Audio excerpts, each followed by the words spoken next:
നമസ്കാരം. Raf talk ഫുട്ബോളിലേക്ക് അവർക്കും സ്വാഗതം. ബ്രസീലിയൻ കോച്ച് ടിറ്റയെ തിരികെ കൊണ്ടുവരാൻ വേണ്ടി ശ്രമിക്കുന്നു. തങ്ങളെ വിശ്വ കിരീടത്തിലേക്ക് കൊണ്ടുപോയ കോച്ചിനെ തിരികെ എത്തിക്കാൻ ശ്രമിക്കുന്ന ബ്രസീലിയൻ ക്ലബ്ബായിട്ടുള്ള കൊറിന്ത്യൻസാണ്. ബ്രസീലിയൻ ദേശീയ ടീമല്ല. അവർ കാർലോ ആഞ്ചലോട്ടിയെയോ അല്ലെങ്കിൽ ഹോർഗെ ജീസസിനെയോ ഒക്കെ കൊണ്ടുവരാൻ വേണ്ടി ഒരു ഭാഗത്ത് ശ്രമിക്കുന്നുണ്ട്. അവിടെ നിന്ന് അവർ പുറത്താക്കിയ ഡൊറിവാൾ ജൂനിയറെ കൊണ്ടുവരാനായിരുന്നു ആദ്യം കൊറിന്ത്യൻസ് ശ്രമിച്ചതെങ്കിലും പിന്നീട് ടിറ്റയെ കിട്ടുകയാണെങ്കിൽ, ടിറ്റ വരികയാണെങ്കിൽ അദ്ദേഹത്തെ കോച്ചാക്കാൻ അവർ തയ്യാറാണ്. അതിനു വേണ്ടിയിട്ടുള്ള നെഗോസിയേഷനിലേക്ക് കൊറിന്ത്യൻസ് കടന്നു കഴിഞ്ഞു എന്ന റിപ്പോർട്ട് പുറത്തുവിടുന്ന ബ്രസീലിയൻ മാധ്യമം ഗ്ലോബോയാണ്.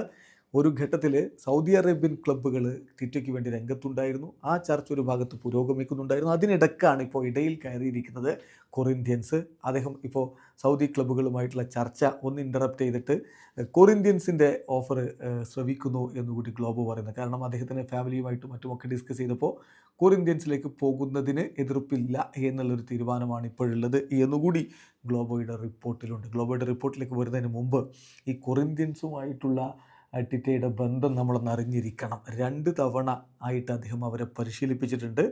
ഒന്ന് 2013 മുതലുള്ള 2010 മുതൽ 2013 വരെയുള്ള കാലഘട്ടത്തിലായിരുന്നു. പിന്നീട് അദ്ദേഹം ബ്രേക്ക് എടുത്ത് ലോകം മുഴുവനൊന്ന് കറങ്ങിയല്ലോ പുതിയ ഫുട്ബോളിൻ്റെ ആശയങ്ങൾ പഠിക്കാൻ വേണ്ടിയിട്ട്. അങ്ങനെയാണ് ആഞ്ചലോട്ടിയുടെ അടുത്തൊക്കെ പോയി കുറേ മോഡേൺ ഫുട്ബോളിനെ കുറിച്ച് അദ്ദേഹം പഠിച്ചു വരുന്നത്. വീണ്ടും 2014 മുതൽ 2016 വരെ അദ്ദേഹം കൊറിന്ത്യൻസിൻ്റെ കോച്ചായി. അതിനുശേഷം 2016 മുതൽ 2022 വരെയുള്ള കാലഘട്ടത്തിൽ ബ്രസീലിയൻ ദേശീയ ടീമിനെ അദ്ദേഹം പരിശീലിപ്പിക്കുകയായിരുന്നു. അപ്പോൾ ഈ കൊറിന്ത്യൻസിനോടൊപ്പം വിശ്വ കിരീടം നേടിയിട്ടുണ്ട്. യെസ്, ഒരു യൂറോപ്യൻ ടീമിനെ തോൽപ്പിച്ചുകൊണ്ട് Latin American team world cup, club world cup നേടുക എന്നുള്ളത് 2 ടീമുകളിലും കളിക്കുന്ന താരങ്ങളുടെ നിലവാരം വെച്ച് നോക്കുമ്പോൾ അത്ര എളുപ്പമുള്ള കാര്യമല്ല. അത് സാധിച്ചെടുത്തിട്ടുണ്ട്. ചെൽസിയെ തോൽപ്പിച്ചുകൊണ്ട് കൊറിന്ത്യൻസ് ലോക കിരീടം ചൂടിയിട്ടുണ്ട് ക്ലബ്ബ് വേൾഡ് കപ്പിൽ. അത് 2012 ഇതേ ടിറ്റയുടെ കീഴിലായിരുന്നു. 2012 സൗത്ത് അമേരിക്കൻ മേഖലയിലെ ചാമ്പ്യൻസ് ലീഗ് എന്നറിയപ്പെടുന്ന കോപ്പ ലിബർട്ടഡോറസിൽ അദ്ദേഹം കൊറിന്ത്യൻസിനെ ജേതാക്കളാക്കി. കൊമ്പനാറ്റോ ബ്രസീലിയറോ സിരിയയിൽ 2011 15 അവരെ ചാമ്പ്യന്മാരാക്കി. കൊമ്പനാറ്റോ പൗലിസ്റ്റയിൽ 2013 മുത്തമിടിച്ചു.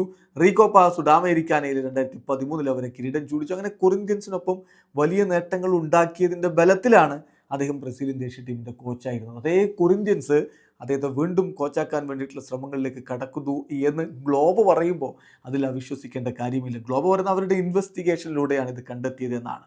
കോച്ച് ഈ ഒരു ഇൻവിറ്റേഷനിൽ ഇപ്പോൾ മൂവ്ഡാണ്. അദ്ദേഹത്തിന് കൊറിന്ത്യൻസിൽ ചേർന്നാൽ കൊള്ളാമെന്നുണ്ട്. നെഗോസിയേഷൻസ് ഇപ്പോൾ ആരംഭിച്ച് കഴിഞ്ഞിട്ടുണ്ട്.